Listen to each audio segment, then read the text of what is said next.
steps. I never should have climbed that lighthouse. Something told me I shouldn't have gone all the way to the top, but I didn't listen. It was a few years ago, in a small coastal town known for its eerie. Some locals even swore it was cursed, claiming that anyone who dared to go up to the top never came back the same. I didn't buy into those stories.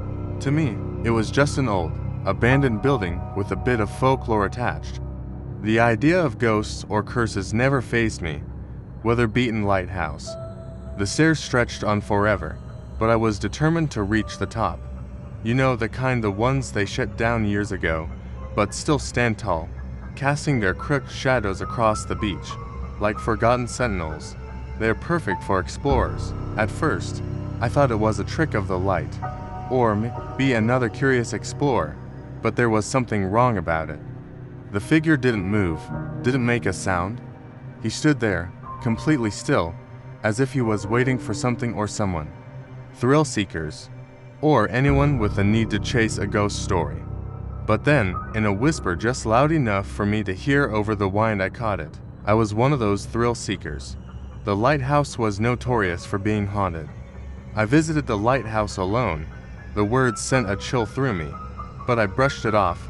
It had to be some kind of prank. Maybe someone else who had heard the rumors about the lighthouse, someone trying to mess with me, intending to document it for a photography project. The wind outside seemed to be getting worse, now slamming against the walls with force, like it was trying to warn me, too. My flashlight flickered, casting eerie shadows against the walls, making it feel like something was moving, just out of sight. But no, there was nothing there. It was dead silent up there, save for the wind. And then, I heard it again, a soft whisper, too close to ignore. Instead, I was met with a wall of fog so thick I could barely see my own hand in front of me. I wasn't going to let some strange person or ghost scare me off. I was already too far up. No one was there. The figure on the stairs was gone, but I felt its presence, like an unseen hand hovering just behind me. That something was watching me, following me, waiting, the scent of something decaying, and the air felt colder than it should have been for an early summer day. I walked through the bottom floor, snapping pictures of the peeling paint and shattered windows, each click of the camera echoing louder than I expected in the silence. I'd seen the place 100 times from the beach, the tower looming against the sky. The door was locked, of course. I could hear it now, so loud that it drowned out everything else. The door to the observation tower was slightly ajar, but I'd come prepared, disappearing into the darkness above.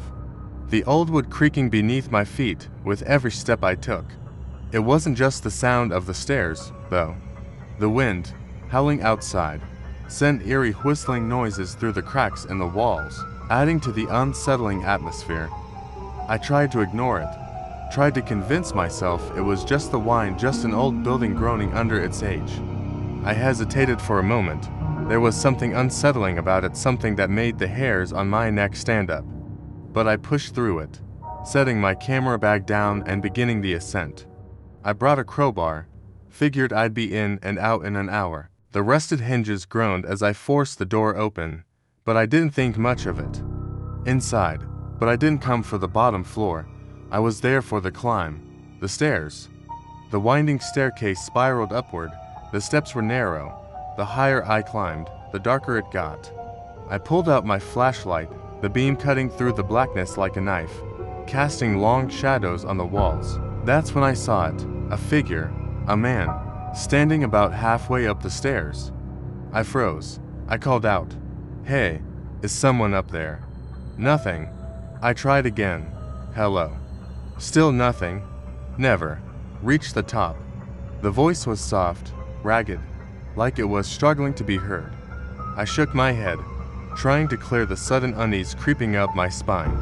I called out again, "Who are you? What do you want?" The figure didn't move, but it didn't have to. The warning was enough. I continued climbing. With every step, the air grew heavier, or so I thought. As I reached the final landing, the one that led to the top, the wind howled like a banshee. I pushed it open and stepped out into the night air, expecting a breathtaking view of the ocean. I stood there, my heart racing, as I tried to shake the feeling that something was wrong.